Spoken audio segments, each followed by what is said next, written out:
सोचिए, आप एक ऐसे जंगल में खो गए हैं जहां ना कोई साइन बोर्ड है, ना कोई रास्ता बताने वाला।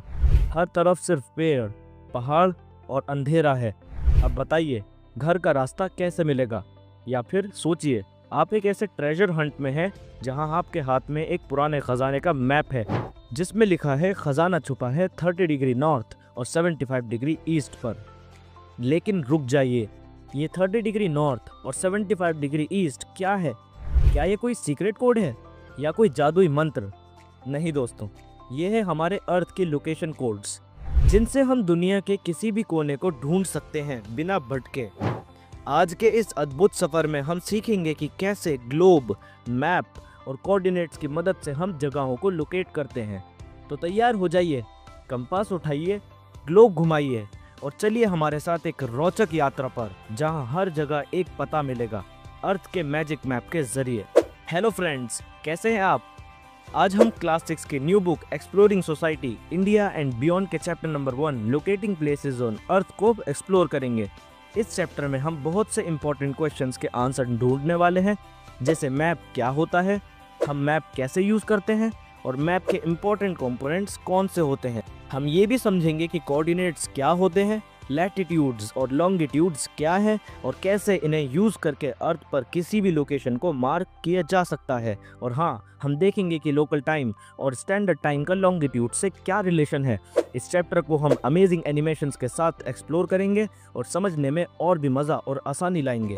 तो दोस्तों, हो जाइए तैयार, शुरू करते हैं इस इंटरेस्टिंग चैप्टर की जर्नी। आज हम एक छोटी सी सिटी के मैप को एक्सप्लोर करेंगे। सोचो, तुम पहली बार इस शहर में आए हो, ट्रेन से उतरे हो और बैंक जाना है। तो मैप को देख के डिसाइड कर सकते हो कौन सा रास्ता लेना है। और क्या और भी रास्ते हैं? मैप में तुम पब्लिक गार्डन, स्कूल और म्यूजियम को भी लोकेट कर सकते हो। अगर बैंक से मार्केट जाना हो तो मैप से रास्ता इजीली फाइंड कर सकते हो। मैप एक ट्रेजर गाइड की तरह होता है, जो तुम्हें जगह दिखाता है और वहां तक पहुंचने का रास्ता बताता है। देखो, मैप के टॉप राइट कॉर्नर्स में 4 एरोज हैं जो स्पेसिफिक डायरेक्शंस को पॉइंट करती हैं। इनका यूज हम आगे सीखेंगे, तो अगले ट्रिप पे मैप जरूर यूज करना और एक्सप्लोरिंग का मजा लेना। ओके फ्रेंड्स, अब हम चैप्टर के एक बहुत ही important topic, a map and its components के बारे में पढ़ते हैं। जैसे कि हमने पिछले एग्जाम्पल में देखा, एक मैप बेसिकली किसी एरिया का एक रिप्रेजेंटेशन होता है, चाहे वो एक छोटा एरिया हो जैसे कि एक गांव या शहर, या फिर एक बड़ा एरिया जैसे आपका डिस्ट्रिक्ट, स्टेट या पूरा भारत। और अगर हम पूरे वर्ल्ड के मैप को देखें तो वो भी एक रिप्रेजेंटेशन ही होता है। मैप को देखते वक्त ऐसा लगता है जैसे हम सरफेस को ऊपर से देख रहे हैं। एटलस एक ऐसी बुक होती है जिसमें कई मैप्स का कलेक्शन होता है, और जैसे आप आगे देखेंगे, मैप्स भी अलग अलग टाइप्स के होते हैं। First, physical maps. ये नेचुरल फीचर्स को दिखाते हैं, जैसे माउंटेन्स, ओशियंस और रिवर्स, जैसे कि आपको फिगर 5.2 में देखने को मिला। Second, political maps. ये कंट्रीज, स्टेट्स, बाउंड्रीज और सिटीज को शो करते हैं, जैसे एक मैप जो भारत के सारे स्टेट्स और उनके कैपिटल्स को दिखाता है। Third, thematic maps. ये स्पेसिफिक इंफॉर्मेशन को रिप्रेजेंट करते हैं। एग्जाम्पल्स आपको फिगर 6.3 और फिगर 8.1 में मिलेंगे। मैप्स के कुछ इंपॉर्टेंट कंपोनेंट्स होते हैं, डिस्टेंस, डायरेक्शन और सिंबल्स। डिस्टेंस का कॉन्सेप्ट आपने पहले भी मैप नेविगेट करते वक्त देखा होगा, लेकिन चलिए इसको थोड़ा और डिटेल में समझते हैं। क्या आपने कभी सोचा है कि एक इतना बड़ा एरिया एक छोटे से पेपर पर कैसे फिट हो जाता है? ये सब पॉसिबल होता है मैप के स्केल की वजह से। चलिए एक बार फिर हम अपने छोटे से शहर के मैप फिगर 1.1 को देखते हैं। इस मैप पर हर सेंटीमीटर एक सर्टेन डिस्टेंस को रिप्रेजेंट करता है।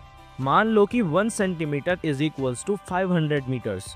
अब आप अगर भारत के मैप को देखो फिगर 5.2 में, तो बॉटम लेफ्ट कॉर्नर में एक स्केल दी गई है जिसमें 500 किलोमीटर लिखा हुआ है। इसका मतलब होता है कि प्रिंटेड मैप में वो रूलर 2.5 सेंटीमीटर को मेजर करता है, लेकिन ग्राउंड पे ये 500 किलोमीटर्स को रिप्रेजेंट करता है। तो मैप पर 2 पॉइंट्स के बीच की एक्चुअल डिस्टेंस मैप के स्केल पर डिपेंड करती है। अब हम अपने छोटे से शहर के मैप के टॉप राइट कॉर्नर में दिए गए 4 एरोज के बारे में बात करेंगे। ये एरोज 4 डायरेक्शंस को पॉइंट करते हैं। नॉर्थ जो टॉप में है और क्लॉकवाइज मूव करते हुए ईस्ट, साउथ और वेस्ट। इन्हें हम कार्डिनल डायरेक्शंस या कार्डिनल पॉइंट्स कहते हैं। इनके अलावा इंटरमीडिएट डायरेक्शंस भी यूज़ होती हैं, जैसे north east, south west and north west. अक्सर मैप्स में एक एरो होता है जिसमें N लिखा होता है, जो नॉर्थ डायरेक्शंस को पॉइंट करता है। अब बात करते हैं सिंबल्स की, जो मैप का एक इम्पॉर्टेंट कंपोनेंट है। हमारे मैप में एक्चुअल बिल्डिंग्स के छोटे ड्राइंग्स दिए गए हैं, लेकिन अगर हम बड़े शहर या कंट्री का मैप बनाएं तो उन सबको ड्रॉ करने के लिए जगह कम पड़ जाएगी। इसलिए फीचर्स को रिप्रेजेंट करने के लिए सिंबल्स का यूज़ होता है, जैसे railway station, school, post office के लिए अलग अलग सिंबल्स, और नेचुरल एलिमेंट्स जैसे रिवर, पॉन्ड्स या फॉरेस्ट के लिए भी सिंबल्स होते हैं। इस तरह मैप पर लिमिटेड स्पेस में कई सारी डिटेल्स दिखाई जा सकती हैं। मैप्स को आसानी से समझने के लिए मैप मेकर्स स्पेसिफिक सिंबल्स का यूज़ करते हैं। अलग अलग देशों में अलग अलग सेट्स ऑफ सिंबल का यूज़ होता है। भारत के मैप्स के लिए सर्वे ऑफ इंडिया, जो एक सरकारी बॉडी है, उसने कुछ फिक्स्ड सिंबल्स बनाए हैं। इनमें से कुछ सिंबल्स जो बुक में भी दिए गए हैं, उनको हम देख लेते हैं।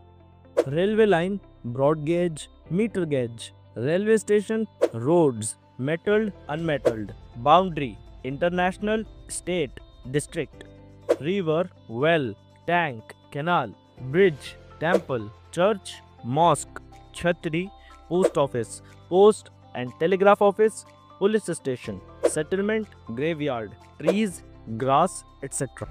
Mapping the earth. हमारी दुनिया कितनी बड़ी और अमेजिंग है, लेकिन क्या आपने कभी सोचा है कि इस पूरी दुनिया को एक पेपर पर कैसे दिखाया जाता है? चलिए आज इस कॉन्सेप्ट को समझते हैं। मैपिंग द अर्थ थोड़ा चैलेंजिंग होता है, बिकॉज अर्थ एक फ्लैट सरफेस नहीं है। हमारी दुनिया का शेप ऑलमोस्ट स्फेरिकल है। Yes, almost. इसका मतलब ये है कि अर्थ परफेक्टली राउंड नहीं है, पोल्स पर थोड़ी फ्लैटन है। इमेजिन करो एक ऑरेंज को। अगर आप ऑरेंज को छीलते हो और उसके छिलके को फ्लैटन करने की कोशिश करते हो तो क्या होता है? छिलका टीयर होने लगता है। बिल्कुल उसी तरह एक स्फेयर को एक फ्लैट शीट ऑफ पेपर पर एक्यूरेटली रिप्रेजेंट करना पॉसिबल नहीं है। अब देखिए ग्लोब को। ये एक स्फेयर है जिसमें एक मैप ड्रॉ किया गया है। ये मैप अर्थ, मून, मार्स या स्टार्स का हो सकता है, लेकिन आज हम फोकस करेंगे अर्थ के ज्योग्राफी को रिप्रेजेंट करते हुए ग्लोब पर। ग्लोब एक फिजिकल ऑब्जेक्ट होता है जो मेटल, प्लास्टिक या कार्डबोर्ड से बना होता है। क्योंकि ग्लोब और अर्थ दोनों ही स्फेरिकल शेप के हैं, इसलिए ग्लोब अर्थ के ज्योग्राफी को एक्यूरेटली रिप्रेजेंट करता है, better than any flat map. Understanding coordinates. Imagine आप एक बड़े मार्केट में हो जहां हर शॉप सेम साइज की है और नीटली अरेंज्ड रोज में है। अब आपको अपने फ्रेंड से एक स्टेशनरी शॉप पर मिलना है, लेकिन उसे पता नहीं है वो शॉप कहाँ है। तो आप अपने फ्रेंड को डायरेक्शंस देते हुए बताते हो, meet me at 6 PM at the 7th shop in the 5th row from the entrance. इस तरह आपके फ्रेंड को एग्जैक्ट लोकेशन पता चल जाती है।